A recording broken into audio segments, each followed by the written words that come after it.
and screams, it's a plot to drop the IQ. Fighting amongst each other over rumors that don't like you. Prefer us trapped in melancholy with the wood wands of holly. Suggestions that obliterate to camouflage the folly. Attempt a mental robbery, executed sloppily. Hypocrisy, this mockery, and walk the talk with me. Put the hands up to touch the Akasha, cause you know deep down there's something bigger than your wallet.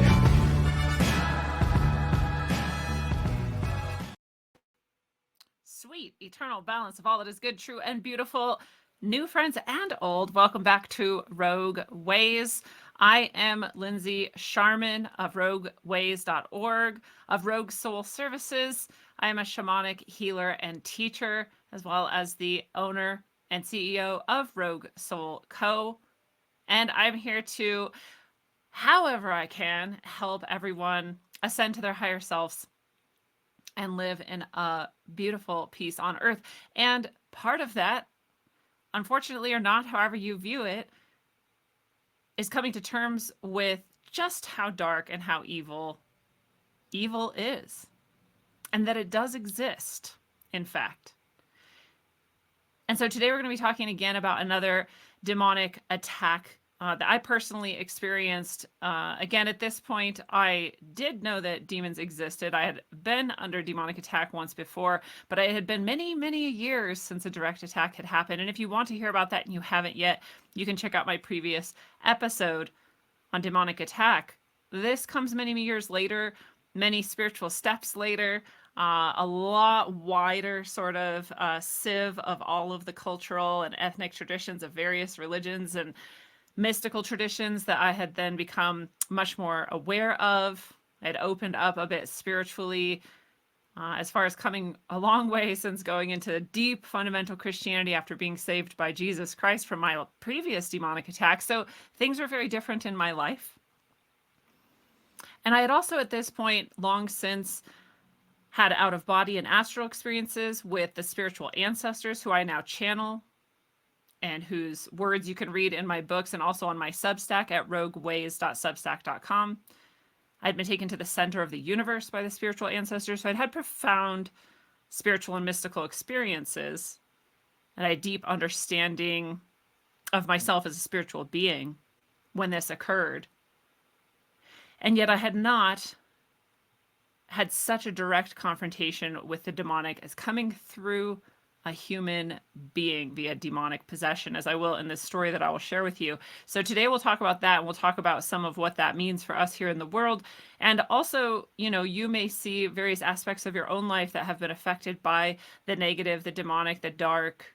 And the point is not to get lost in that, to get fearful of that, or to start to expect it wherever you look. The point is actually to understand that no matter how direct, no matter how dark, no matter how evil seeming an experience is, you have a divine connection and you have free will, and that's more powerful than any demon could ever be. So you keep that in your mind and your heart, and you will always be free from demonic oppression, truly.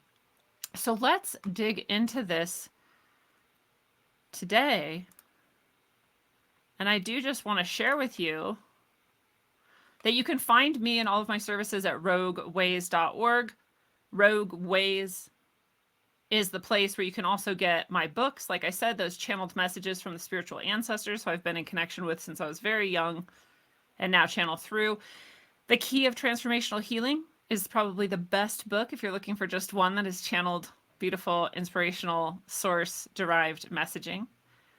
And again, weekly messages come out on my rogueways.substack.com, but at rogueways.org you can get the books.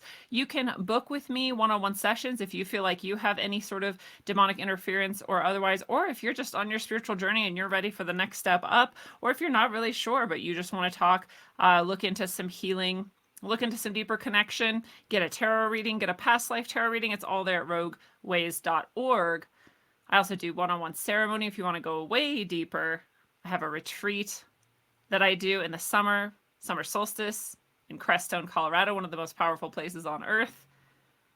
And more you can find in the shop, on the Rogue tab, in the favorite things tab. That's all there at rogueways.org. So I hope that you go check that out.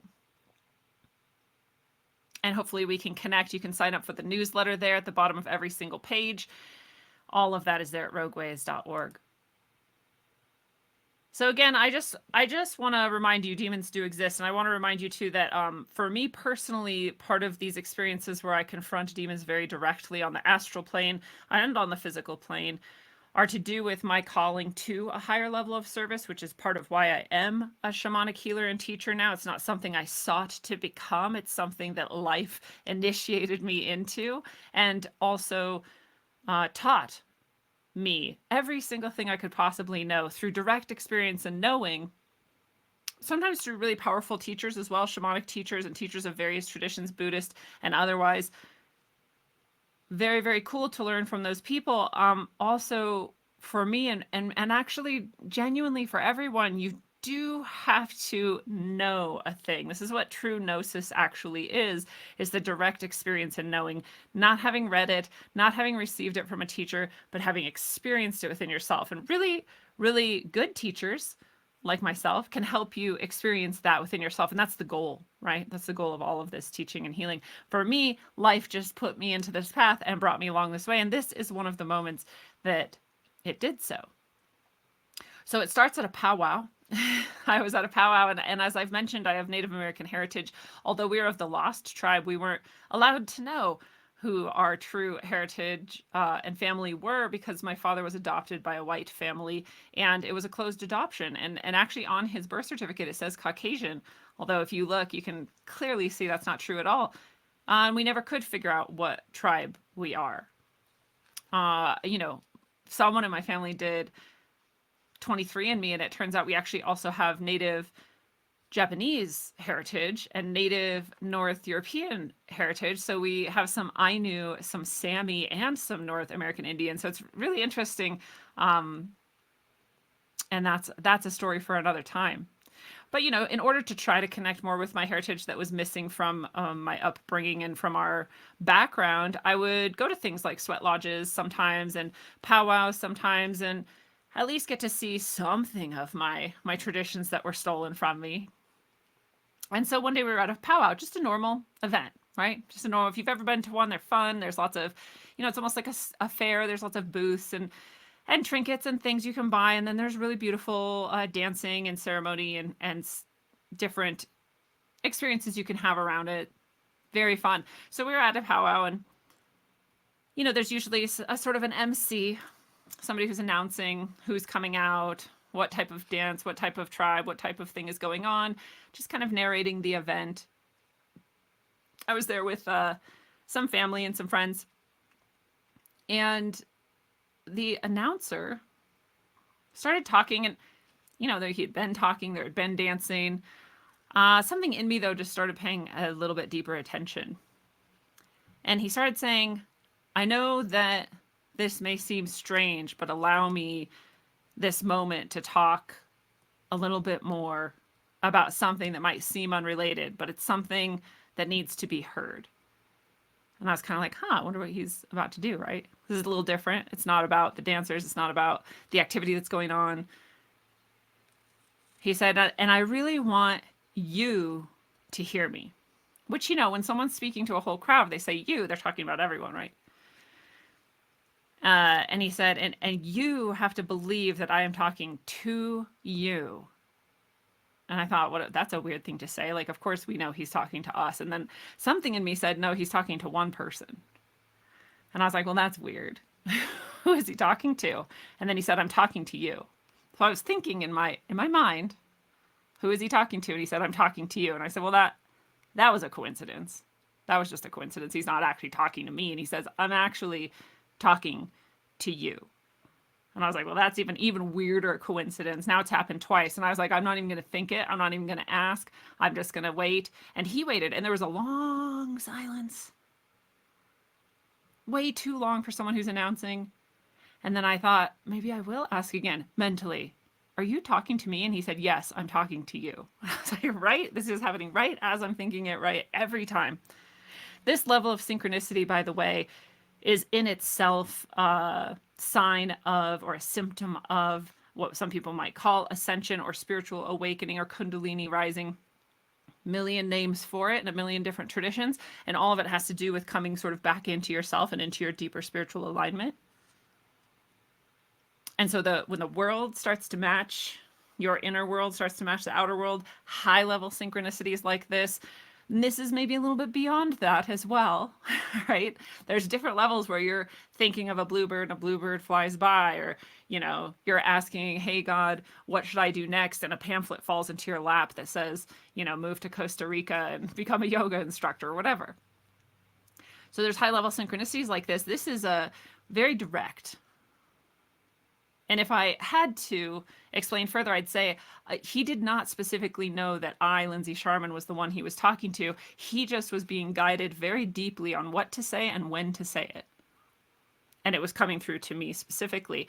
If you are ever at a channeled event that I do, like One Day of Brightness or my Lightning Oracle Tuesdays, if you are ever listening to another channeler who is a true channel of source or higher level consciousness, and there's not as many as present themselves in the world, but a lot of them are, then you always feel and know that this is source talking directly to you. Right, so this person is directly tapped in, and he just happens to be narrating this event, and he just happens to be talking directly to me. So at some point, after enough times of me going, no, not me, really, this is just a coincidence, and him saying, no, actually you, yes, you, I thought, okay, he's talking to me, I get it, I'm listening, God, I'm listening, I'm all ears, what is it? And he seemed to understand that I was really listening now too, and he said, you are about to face one of the darkest and most challenging trials of your life. And I was like, that's not what I wanted to hear. No, who does, right? I've had plenty of challenges. Again, if you listen to my previous episode, you know I was directly tortured psychologically and physically, painfully by a dentist for years of my childhood life, disassociating completely, PTSD inducing. My father died when I was very young, heavy drug use for many years when I was an adolescent. So lots of pain already. Lots of loss, lots of pain, lots of grief. So when you tell me I'm about to face one of the darkest, most challenging moments of my life, this is not what I want to hear. It's not what anyone wants to hear. And so I'm thinking, okay, this is really talking to me, and he's telling me I'm about to face something really dark. What is it? And I'm thinking the worst, like everyone I know is going to die, or who knows, right? And he said, but don't worry. In the midst of this, you will remember that you have all of your tribes behind you. All of the tribes, not just a tribe, not just who you think your ancestors are. All of us are behind you. We're with you. And you're never going to be alone. And you're going to get through no matter what it is. I was like, oh, that's heavy. And it's heavy not just because of the darkness and the fear now that's in my mind of like, what is it going to be? But also in that all those people are going to come to my aid? For what? Right? For what? So I'm somewhat confused. I'm pretty scared. And I'm also aware, like, who could I talk to this about and be like, oh, the guy was talking to me at the powwow. I mean, you sound like a crazy person, right? And this is what a lot of spiritual experiences are like. They're not usually to be shared. And I've very directly been guided to share some of mine, and so I do. And I don't share all of them, but I share the ones that I've been guided to share because they're instructive and they're helpful for others on their spiritual path. So I do. And this is one of them. So I didn't have anyone to talk about it in the moment. I definitely didn't share it with the people who were there with me, but I understood that something was going to happen. Again, I'd had very profound experiences many times, so I was sort of steeled for this. I'll say also, it was nice to be in this setting that felt to me like my heritage was surrounding me while being told that even beyond my own known heritage, we're going to be supporting me through this. So even though it was terrifying, there was something also kind of reassuring about the environment I was in for my specific makeup and background. So I just went on forward in life. There's nothing else you can do, right? What am I going to do? I'm not going to live any differently than I would anyways. We went to the store afterwards, whatever we did. And then within a day or so of that, I was in the same area. It was away from my home, by the way. I was traveling and visiting. And some of the people who were at the powwow were at this sort of little house party that we were having. By the way, at this point in my life, I had kind of quit most drugs. I drank a little, but I didn't drink much in this time period, and so I was relatively sober most of the time. But people were over and everyone was having some drinks, and some people were partaking in the herb, and so I had literally one beer, which again, given my background, was like nothing, and I hit one one hit of weed, and that was it. And so for me, that's like barely buzzed, like nothing. And like an hour goes by, so like even less buzzed, right? Like just nothing. And honestly, the party's pretty boring. And it starts to sort of peter off. It's getting a little bit later. Some people have left. One person and myself are just like, we're just gonna hang out in the living room now at this point and watch some TV. So we're watching some TV, and we're watching a basketball game, and I don't care. Sorry, sports fans, I don't care about basketball at all. I don't care about any sport much. I'm not against it. I'm just not, I don't care. But it's just something that's on TV, and I'm just sort of sitting there, and again, something seems to start to respond to my thoughts, but from the TV this time. Very different feeling. It's coming through a person like that, and it's my own awareness and my own highest self are understanding this is a message from God or from higher level consciousness, from the connection that unites humanity who are on the side of the good, true, and the beautiful. Very different feeling than when an electronic device starts to speak to you. Not a good feeling. And also very dark messages start coming through. And I instantly think, oh, this is what he was talking about. And a part of me too was like, just a TV, like talking to me. I mean, again, if you've like heard some of my previous experiences, this is not that bad. It's not fun. It makes you question sort of your sanity, the nature of reality, and everything else. It makes you question whether or not you're safe if something dark and evil can come through a television.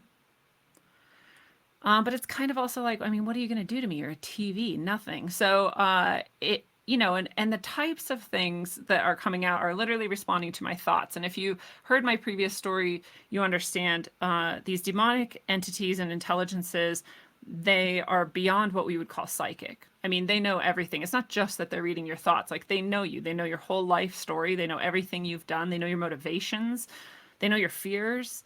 And again, sorry if that sounds terrifying, but just to understand, like if there's something that seems to know too much about you and it's using any of it against you, that's a dark energy. That's a dark entity. If we stepped into our true spiritual channel, we could also know everything about everything and everyone all the time because information is just there. It's in the auric field, right? It's in the Akashic records. It's everywhere. So we can know it too. They exist on that level. So it's like breathing for them, right? So for it to respond to my thoughts and to do so in really actually very cruel ways that are tailored to hit on my personal weaknesses or fears, it is disconcerting to say the least. And again, I'd sort of already experienced worse. So some part of me was kind of like, whatever, TV. But I did get curious. Aside from having to work at it not hurting my feelings, it was very specifically like, you're fat or you're ugly or everyone here hates you or whatever the things were that the TV. And by the way, I'm not saying the TV itself was talking. Perhaps I haven't been very clear. The basketball announcers were talking, and they were the ones saying this stuff to me. And so part of me is also like, I mean, like, at what level is this happening? Are the people in the crowd hearing the commentators say things like, everyone hates you, you're fat? Probably not, right? And it's also interesting that in the moment as I'm asking this, I'm understanding and being told, again, but through my spiritual channel, through my guides and allies, through my higher self, they actually could be technically hearing that, but they're not hearing it. Right? They're not taking it in. In that moment, everyone is made to sort of like become unaware, to go into their own thoughts, to go into their own reverie, their own fantasy or whatever it is, so that they're not even listening. Right?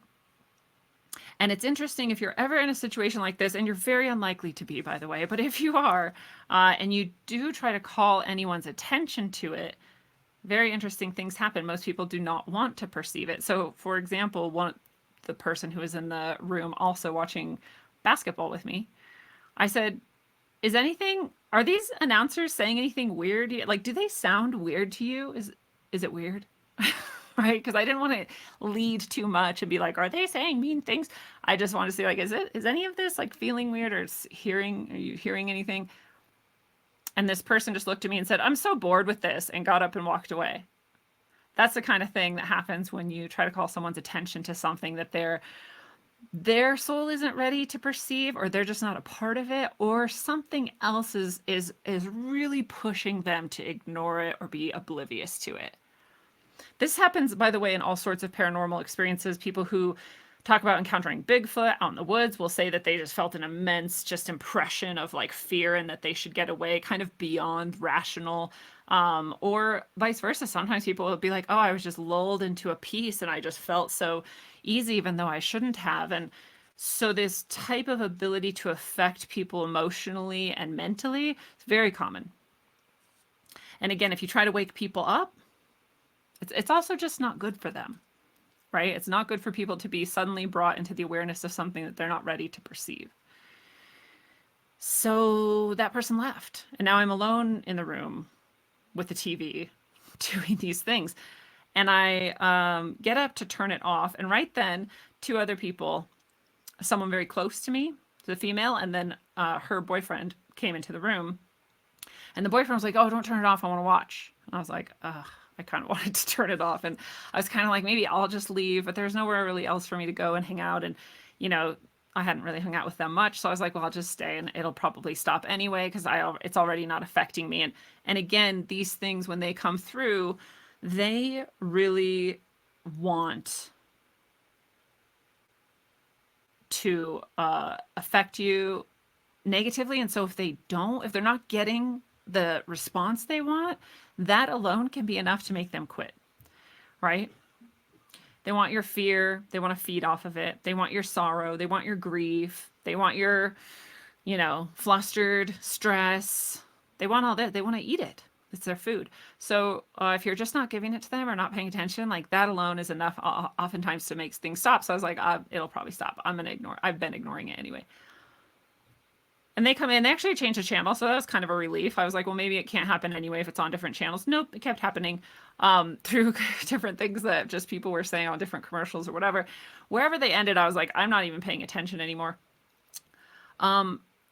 And then I started wondering, it's interesting, right? Because the TV can like hear my thoughts, right? Whatever's coming through, whatever intelligence is coming through the TV and seeming to influence the things that are coming through the TV can clearly understand exactly what I'm thinking, respond to my thoughts in real time directly as they happen. I wonder if anyone else can. Like maybe this is just like an epiphany that started happening. I'm like, maybe I'm actually just a really loud transmitter.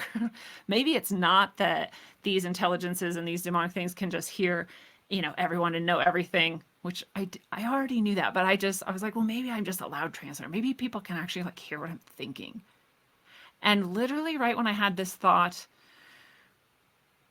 we'll come back to this. The girl in the room, who was very close to me, turned to me, looked at me, made eye contact, and said, I can hear you. And I said, without responding to her verbally, I thought in my mind, say that again if you really mean that you can hear my thoughts. And she said, I can hear you. I will point out one more thing. She's a little sauced at this point. Like she's pretty drunk. So I don't even know that she's aware of really like what she's saying, except that she can. And this is also interesting because a lot of people in altered states have a higher access to their spiritual skills. It's just true. It doesn't mean we should go out and get trashed and hope for the best, because actually it's a lot easier for negative things to impact our spiritual field when we are in those states, unless we are exceptionally intentional with them, which we are in the case of like plant medicine ceremonies and others. And I use those things for ceremony, especially psilocybin, but there's plenty, right? There's MDMA, there's ayahuasca, DMT, Bufo, there's all kinds that can be used very intentionally and for high level purposes. Peyote, right? And they're traditionally used in this way. So it's true, right? It's true when we're in altered states, we can sort of like pick up on things or even like affect things a little bit more than we normally would. So I don't even think she's consciously really aware that she's saying to me that she can read my thoughts right now. So I'm like, well, I guess I am sort of a loud broadcaster.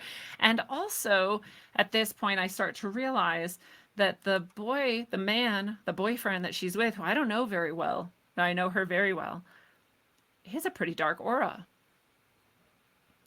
And I start wondering, like, oh, is this maybe more about him than me? Like, is he holding some dark energy here? Is that why the TV is acting weird? Is this the very challenging confrontation that I was warned about?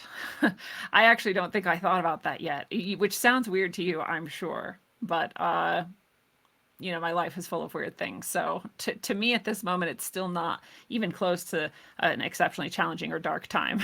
It's just a little bit weird, a little bit challenging. But I just noticed this. So she says, I can hear you. And then I notice he has a pretty black aura. And while I'm noticing that, he looks and makes eye contact with me and gives me a very strange smile.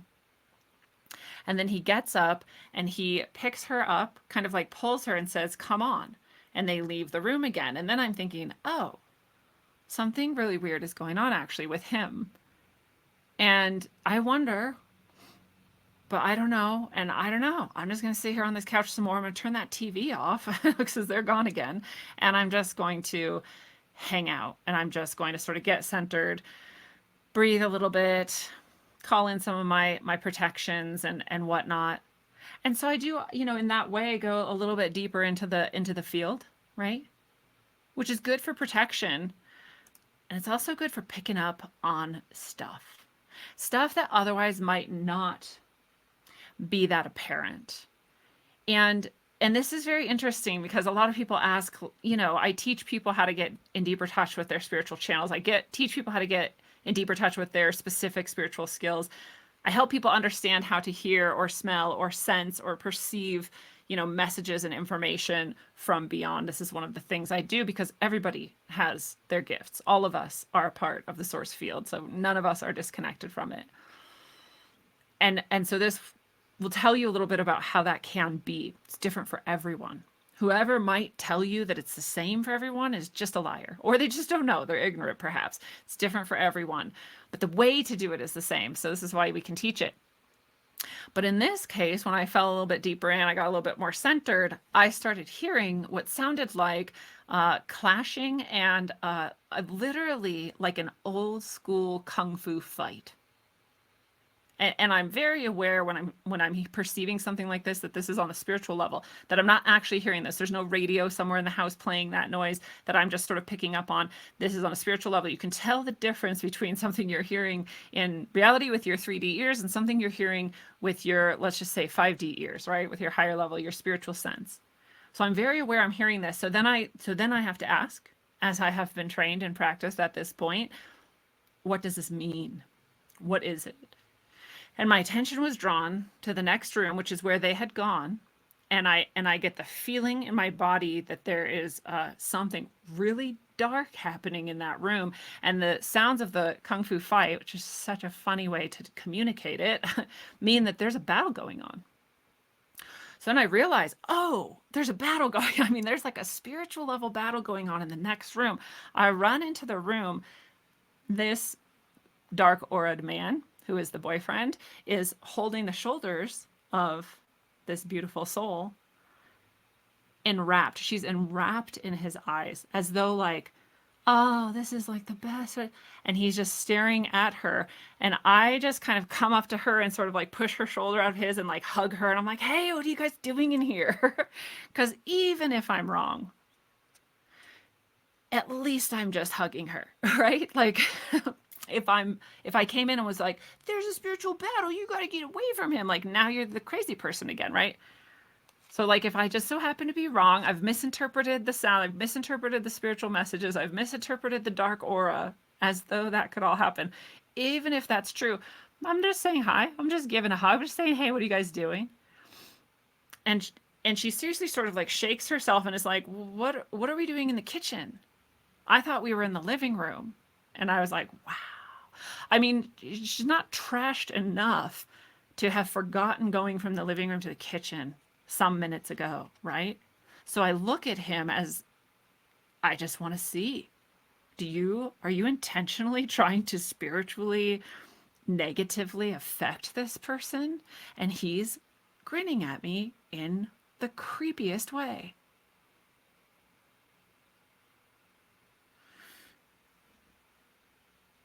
And it's pretty dark. And I'm sitting there going, oh, this is not just a person who has a darker aura because they've done some negative things or have some negative intentions. This is a demonically possessed person.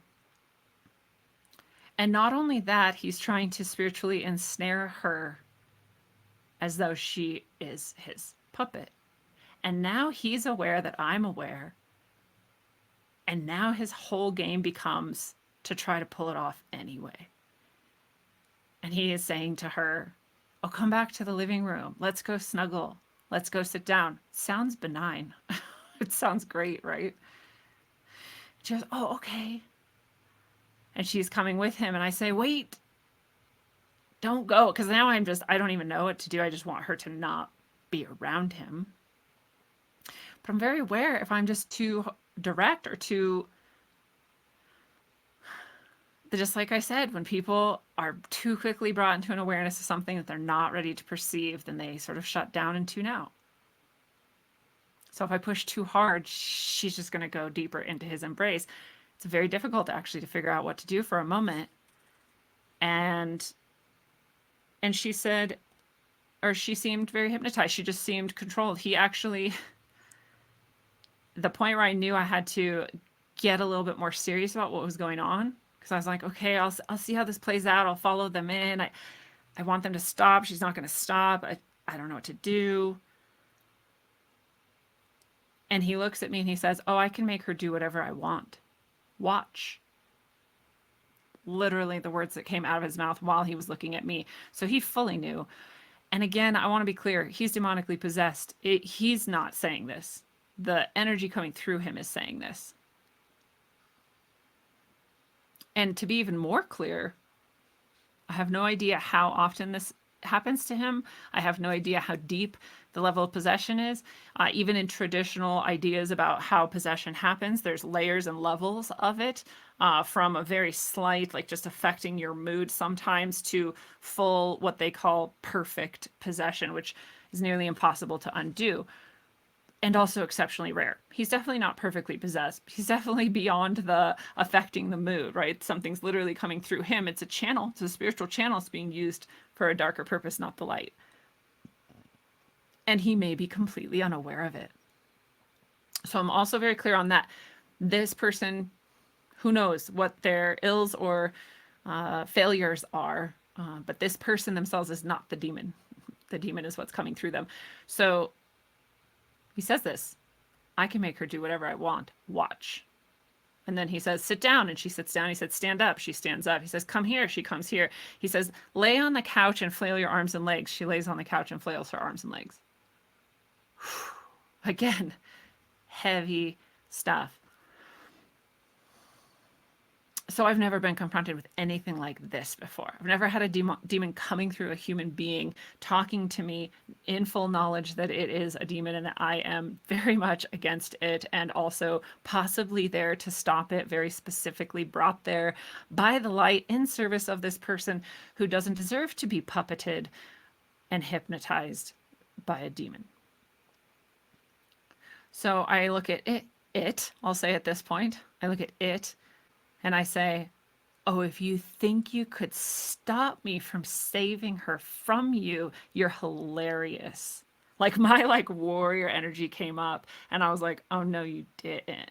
I was like, there was no fear. There was no anything. And that's when I remembered, oh yeah, I have all of these people behind me. I don't have anything to fear. This thing should fear me, actually. I don't just have all my ancestors of every tribe and more tribes behind me, like that man at the powwow said to me. I have Jesus, which I've already proven to myself, and the spiritual ancestors, which I've again now traveled with and been communicating with for many years. I have endless guides. And what do you have? The lack of it. You have the disconnection from it, actually. You have nothing. So I said, no, you watch me. And I also invoked Jesus again, by the way, and I did it to its face. I said, in the name of Jesus Christ, we will do these things and we will be free of you. And I said to her, hey, and she snapped out again. And I said, I have something so exciting for you outside. It's going to be one of the coolest things ever. And there were some people in her life who had passed on, and I heard them say to me right in this moment, tell her we are outside. So I said, so and so's there, and so and so's there, and so and so's there. They're outside right now. Will you come with me?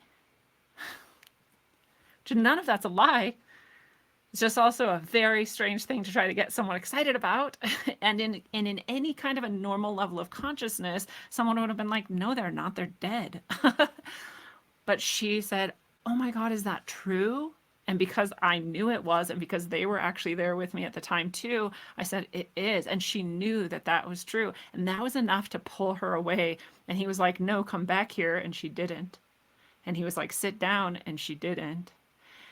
And we got to the front door, and he said, if you go out that door, you're going to regret it. And she stopped and she almost went back. And I said, no, you're not. It's going to be the coolest thing out there. You're going to love it. And she said, I am. You're right. And we opened the door and we went outside and shut it. As soon as we shut it, it was like this huge release happened. He's still in there. There's still a demon in there. But we're outside now. And just her choice to walk away and to leave, it was like it severed all of these ties, whatever these puppet strings were. They got severed. They were gone. Thank God. And the light will always do this. The light will always find the way through. Especially if it seems like impossible, or it seems overwhelming, or it seems like there's no way, or you seems like you don't know what to do. You will be inspired at the right moment. If you think back to my previous experience, if you watched that previous episode, I heard come through to me right at the right time. That's just what it wants you to think when that demon was showing me that it was a small child girl instead of a demon. That's just what it wants you to think. So it will come through in some way or another. And all you have to do is know it, trust it, follow it. It'll guide you 100% of the time. So we got outside. We got outside and it was a full moon. Imagine that. It was a full moon. And I understood we weren't just outside to sort of get some space and some thinking time, which is all I was after. I was like, get her away from him and just like, maybe we'll figure out what to do. And part of me was like, I mean, we can't drive. Like, she's sauced. I'm at least buzzed. It's not really appropriate. I also don't have a car here. I'm visiting, I took a train. So it's her car. Like, where would we go? Right? It's late at night.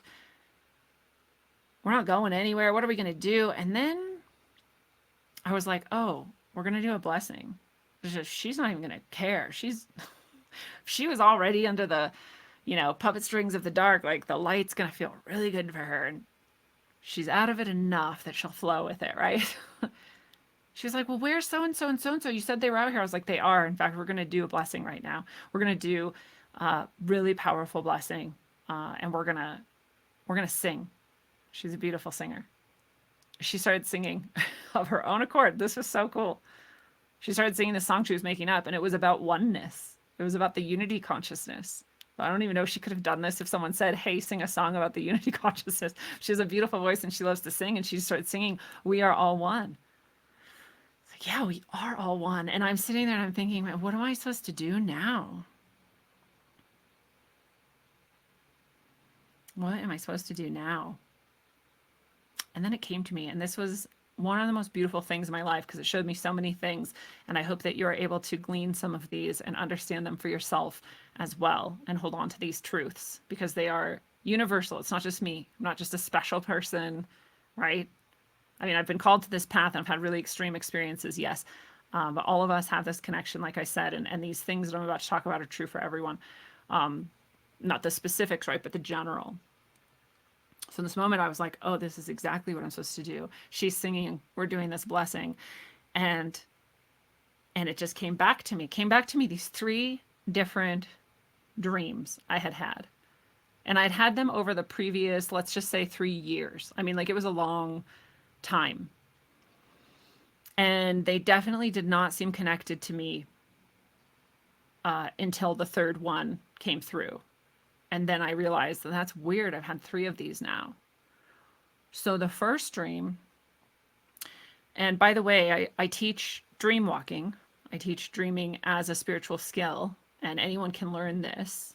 But it had been one of my inherent skills I was born with since I was young. So I had prophetic dreams, and I had dreams that connected me with my higher consciousness, and dreams of all sorts. And I would also astral travel and go out of body. And so this was sort of my natural skill set, but anybody can access these skills. But I didn't really know. And in one of these dreams, and I called these power dreams for a while because they're the dreams that are just more powerful than the others. They're the dreams that stand out to you. They're the dreams you remember even years later. And in my first power dream of this series, an eagle came up to me and sort of like cut into the dream, got my attention, made eye contact with me, and showed me a dance move. I was like, that's weird. And then that was it. And I woke up, I was like, well, that was clearly a power dream. I don't know what it meant. So, I just stashed it away for another time. And there's one of the universal things we should remember. We don't have to understand every message right when it comes through. It comes through for a reason, and we receive it, and we trust that we received it, and that's all we need to do. So I did. Then, maybe a year later, I had another very, very specific eagle come into the dream, cut through the rest of the dream, draw my attention to it, make eye contact, and show me another dance move. I was like, that's okay. I don't know. Whatever. Eagles, I guess just like I have this connection. I already know I have this connection with eagles, but the eagles just giving me the dance move. Okay. Year later, let's say, number of months at least, and the third eagle comes through, cuts through the dream, takes me on a whole journey, and then also teaches me another dance move. And I understood intrinsically at the time that was the last one. And then I sort of put them all together, and I was like, this is a pretty specific dance that I was taught by my spirit guide, the eagle, via dreams. But what is it for, right? I don't do dances. Like that's not part of the ceremonies or the blessings that I do. But I guess I have it now. I don't know. And fast forward all the way to this night and this moment where all of these tribes are behind me, and this demon is trying to possess this person, and through him control and do who knows what to my dear friend. And I realize, oh, this is part of the blessing. I'm supposed to do this dance. I don't want to. That seems super stupid to me. I mean, like, I'm just a normal person, really, when it comes down to it. And to say to someone like, oh, here's part of the blessing, I'm going to dance around you, like, seems dumb. Like, I just don't want to do it. And I also know 100%, like, that's why I was given the dance, and now is the moment, and now is when it's supposed to be done, so do the dance. It's like, guidance is clear. And I actually say to her, like, I'm going to do a dance. And she said, I'm going to do it too. And I was like, that's actually perfect. Because in the dreams, when the eagle was showing it to me, I was doing it with him, but mirrored. So if like he'd go this way, I was going this way. We were mirroring each other in each one of the dance moves. And I was like, oh my God, okay, yeah, you're going to do it with me. And she did. And what's really weird is I didn't teach her the moves. I just started doing them, and she just started doing them in perfect mirror to me. And I didn't say mirror this to me. She just did. And we just did this dance perfectly. And when it was done, there was a huge flash of light, which I can't explain. And I just knew that it was done. We had made this ground hallowed. We had blessed this moment. We had severed the connections to the dark. And we had done it via the guidance of higher level goodness, truth, and beauty, of higher level spiritual guides and allies. And we had done it even though it had been given to me years in advance. And this is part of one of the universals I hope you take from this too, is whenever, if ever, you end up in any kind of darkness, even if it's nothing like this direct of a demonic darkness, it could be just people acting a fool up in your business, whatever it is, whatever level it is, you will always have arrived at that moment with exactly what you need 100% of the time. There will never be an exception to that rule. The only difference might be that you might not know that. You might not feel that. But you have the potential to remember that now that you've heard it, if you've never heard that before. And when you do face it, you might say, I don't know what to do. And you can stop and say, actually, I do. Because I know I've ended up in this moment already prepared. Something in the highest levels of myself, at the very least, knew I would come to this moment and has already prepared me. Just like I was prepared by the eagles to come to this moment and perform this dance in order to reclaim this land and this moment and this energy from that demon. So what's really interesting to me, and might seem unrelated, but is pretty bizarre, is that a couple years after this, about 4 years later, so those events were about 2012 or so, this show came out in 2016, I believe, and it was called The OA. Maybe you've seen it, and maybe now you're already thinking of why I'm bringing this up. And if you haven't, especially season 1 at least, super good, go watch it. The OA, spoiler alert, by the way, fast forward 30 seconds or so if you don't want it. The OA features the idea that a certain series of moves can sever negative entities or connections or energies, or even transport you to a new timeline and shift reality. Dance moves. And in the show, everyone doing it is like, I don't really want to do this. I think this is kind of dumb, just like I was. And I felt like these people had kind of like ripped this off from my life, but I actually then realized like, no, this is actually also universal. This has actually also been passed down through all of our ancestors, through all of our tribes, all through time. And we've lost it a bit in the present, but the power of dance and bodily movement is one of our spiritual gifts. You don't have to be a ballerina or some sort of really extreme dance professional in order to harness it, right? You just have to trust your body and you just have to move.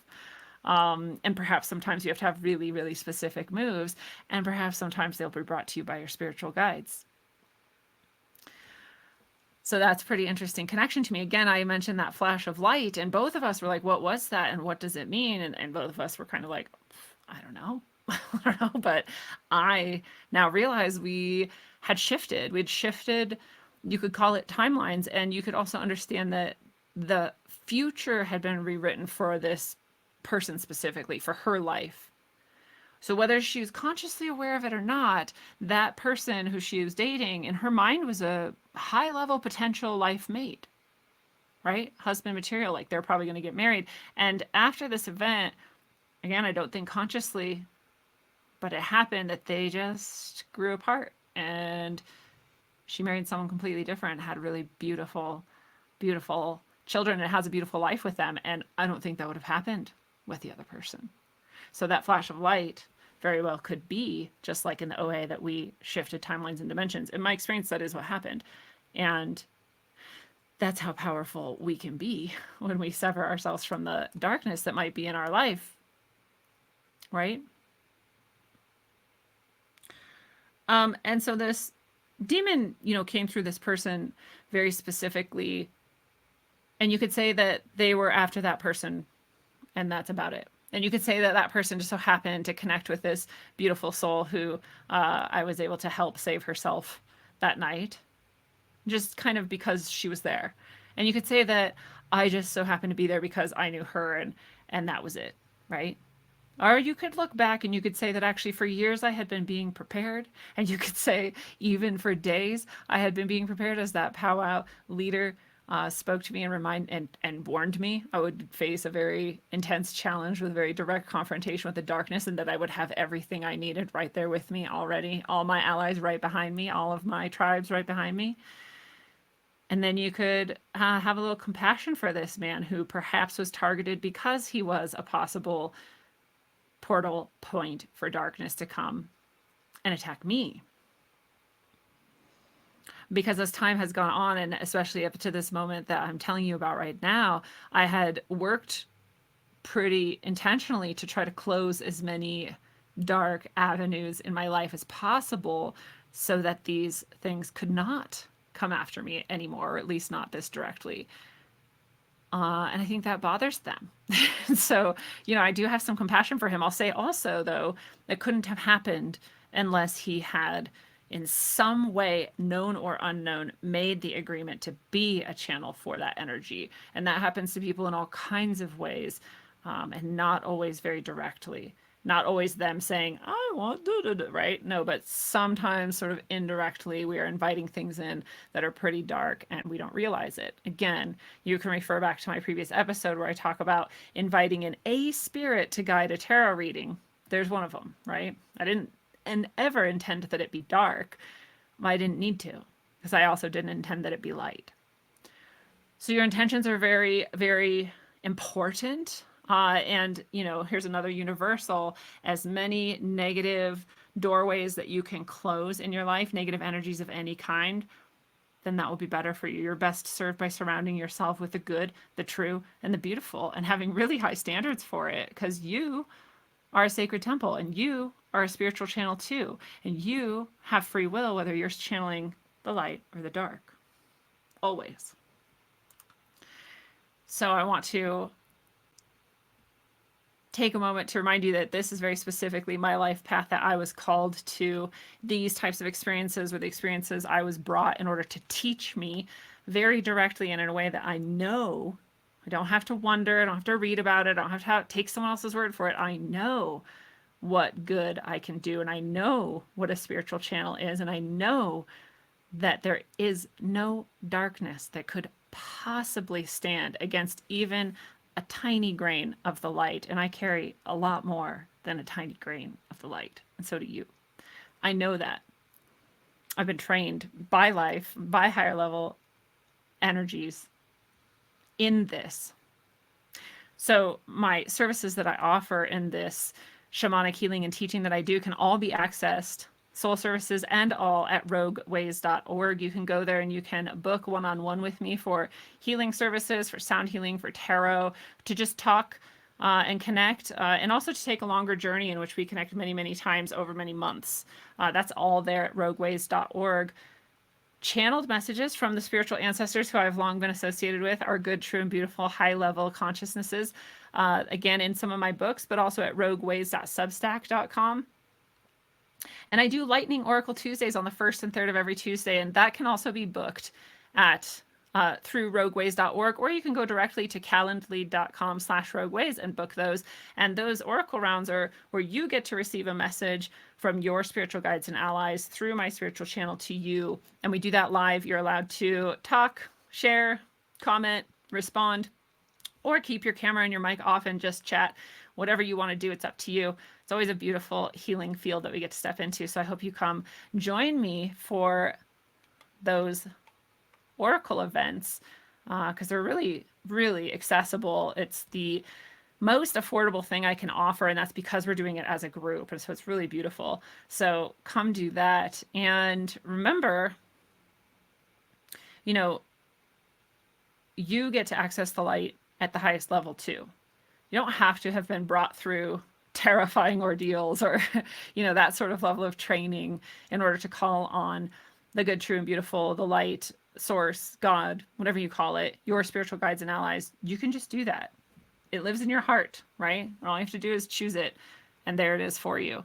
So do it in prayer, do it in meditation, do it out loud. Just say, hey, light, come be with me. Thank you. I love you. However you want it to be. It doesn't have to be formal. There's no specific rules about it. It literally is just about you, the way you feel, the way you think, the way you speak. You're perfect exactly as you are. And that's how God loves you. So until you know it, travel well, aim for balance, and always look inside first. Mwah. Yeah, come on, Rap Kings, baby. It's the rap machine. Yeah, check it.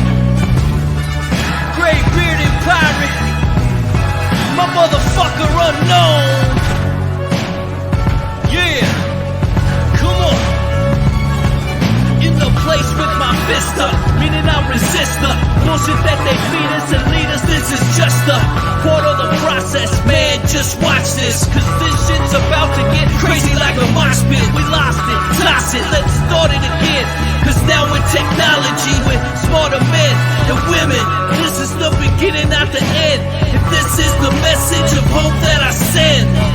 on your TV, it's a culture of death. They'll keep on lying to the very last breath. We keep on striving and spreading the truth. It's hard to survive in this world full of youth. The door is closed, the old world is dead. Let's have an age of understanding instead. I'll include you and you include me. Let's see what we can build with some positivity. Let's go, you're moving too slow. Let me see your hands if you know what I know. Come on.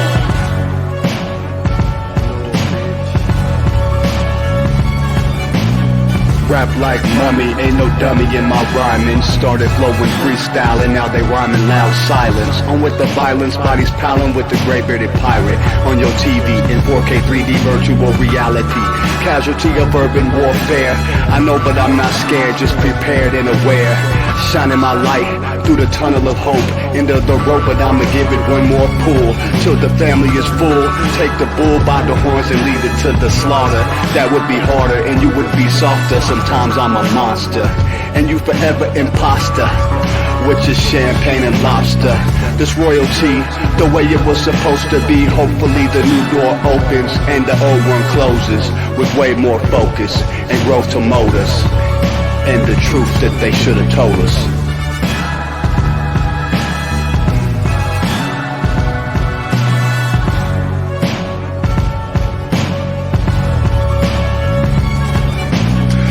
To them screens, it's a plot to drop the IQ.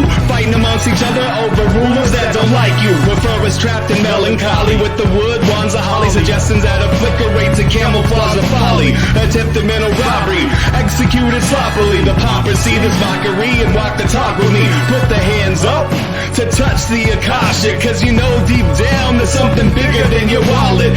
Everyone got a gift, everyone got a light. They want you to forget that ish, cause they can't dim the bright. The positive vibration takes you past the sign shackles, from the sewers and the alleys in the moving castles. Who these assholes really serving with an exposed Achilles surgeon around the corner lurking to prove ascension trumps perversion?